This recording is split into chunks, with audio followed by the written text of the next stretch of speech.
Assalamualaikum warahmatullahi wabarakatuh. Grossever, majalah Gros Digital, ya atau MGD garis miring Gros TV kembali mengundang. Mungkin sebelum mewawancarai Dr. SS atau kemudian Profesor Dr. Widy Handoko yang Bang Refki Ridwan dan hadapan Gros TV kali ini narasumber yang sudah malang melintang di dunia Suruger di dunia pengajaran, dosen juga, akademisi juga, dan sering memberikan ahli. Jadi karena itulah kenapa Prof. menghadirkan Pak Dr. Haji ini dalam tuntunan kesinambungan dan kata dari tersebut. Kenapa? Karena gue berharap dari kami ini lebih kepada keilmuan yang kami surat yang dikeluarkan oleh aku mengenai kemelut kalau istilah kantor harus marut itu dari sisi langsung aja apa Alhamdulillah. Ini masih agak sedikit sakit kakinya di jalan. Coba berdua, kita berdua. Kan kalau melihat mungkin Tanggul ya, surat yang dikeluarkan Dirjen AHU itu kan kalau tidak salah sedikit surat itu keluar karena dia merujuk kepada keputusan di luar Kongres hasil keputusan KDK tanggal 10 Oktober dan hasil Rembuk Nasional ada 5 poin dan Kang Udin sudah baca. Nah sedikit Kang, silakan tanggapannya terhadap surat tersebut, tapi sebelumnya boleh menyapa dulu ke Ya, bismillahirrahmanirrahim. Assalamualaikum warahmatullahi wabarakatuh. Salam sehat semuanya rekan-rekan di seluruh Indonesia. Sehat. Perkenalkan, nama saya Udin. Ya nggak usah dikenal. Nggak usah. Jadi terkait dengan surat dari Pak Dirjen AHU itu sebetulnya mungkin saya agak sedikit kaget gitu ya. Kagetnya itu kenapa kaget? Sudah ditunggu-tunggu sih sebetulnya gitu ya. Sudah ditunggu-tunggu karena kemudian rekan-rekan dan PPI ini kan melemparkan ya dalam tanda petik ya, melemparkan ke kementerian, dalam hal ini ke Dirjen AHU gitu ya. Nah tetapi kan tentu sebatas yang memang kemudian bisa dilakukan tentu gitu ya. Karena kan yang dilemparkan itu adalah terkait dengan katakanlah tempat Kongres. Oh, tempat Kongres. Oh, karena permintaan dulu itu kalau nggak salah satu pihak meminta dipindah. Ya, itu kan terjadi debat tebal, terjadi perdebatan yang tidak ada ujung, tidak ada ini ya. Akhirnya diserahkan kepada kementerian kan gitu ya. Kenapa saya sebut kaget? Karena memang kemudian kalau kita rumuskan dalam konteks katakanlah analoginya pengadilan gitu ya, yang diminta satu gitu ya, dikasihnya 3 gitu kan. Untung dong Bang. Nah itu kan kalau dalam konteks hukum pada umumnya itu yang disebut sebagai ultra petita gitu loh. Mengabulkan yang melebihi dari yang diminta gitu. Jadi itu yang saya agak kaget gitu ya. Artinya apakah itu merupakan bagian dari kewenangan kementerian gitu ya, dan merupakan tupoksinya atau tidak. Kalau saya sih memandang mungkin agak terlalu jauh gitu ya. Karena bagaimanapun kita kan punya, atau seseorang itu atau kementerian itu punya kewenangan. Notaris juga punya kewenangan. Kan notaris, analoginya notaris deh. Ketika ditanyakan apakah notaris boleh membuat akte kawin? Nggak boleh. Apakah boleh membuat akte buku nikah gitu? Ya buku nikah? Nggak boleh lah. Itu makanya analoginya kan gitu kan. Gitu ya. Kita punya pasal 82 Undang-Undang 2014. Ya, bagaimana kemudian posisi di situ. Nah, permennya kan belum ada. Iya, belum.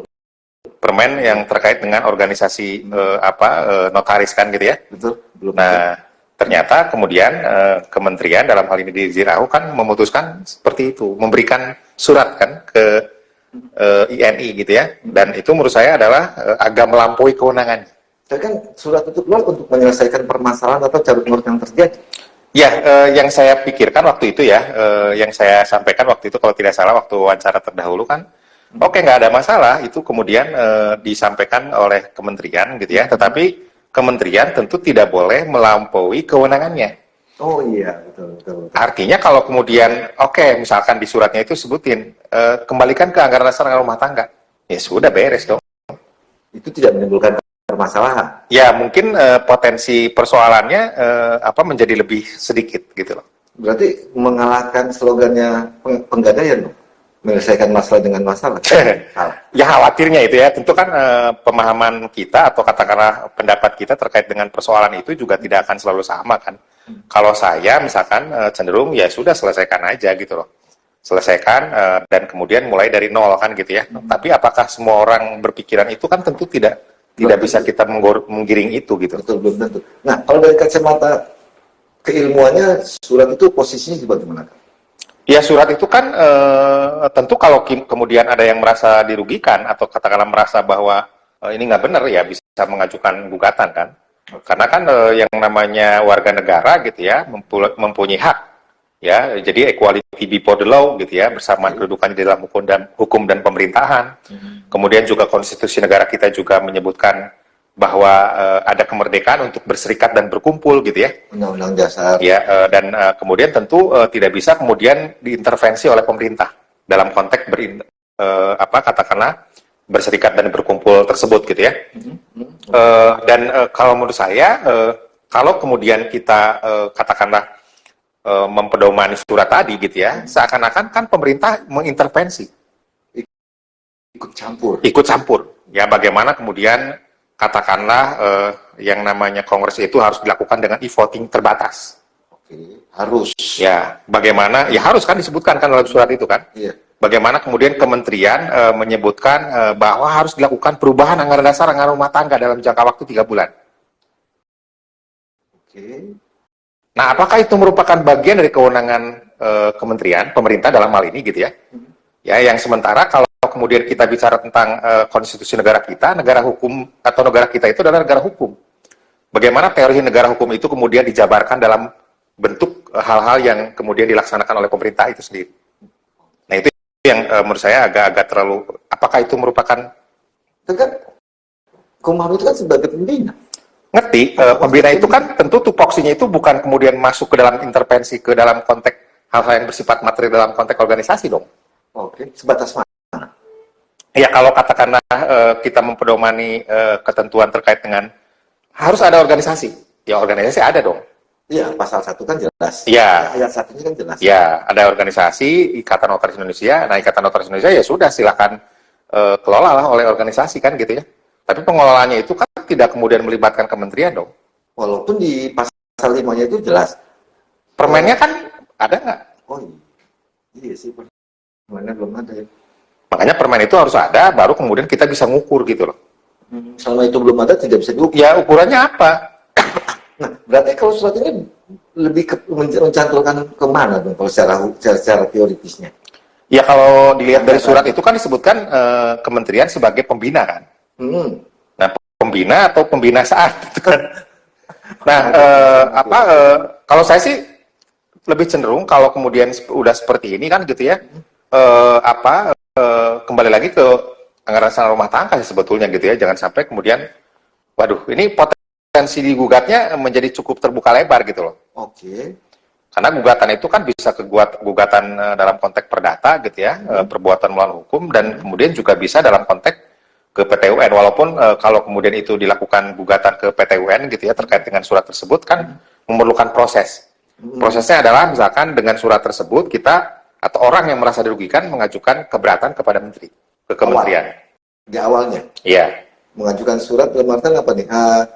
Isinya apa? Ya, sesuai dengan surat yang disampaikan ke kementerian itu kan disebutkan kepada PP kan? Iya. PP itu kan mewadahi anggota-anggota dong. Ya, 20.000 orang. Ya, anggota yang merasa dirugikan dengan adanya surat tersebut bisa mengajukan keberatan dong ke kementerian. Bisa perorangan?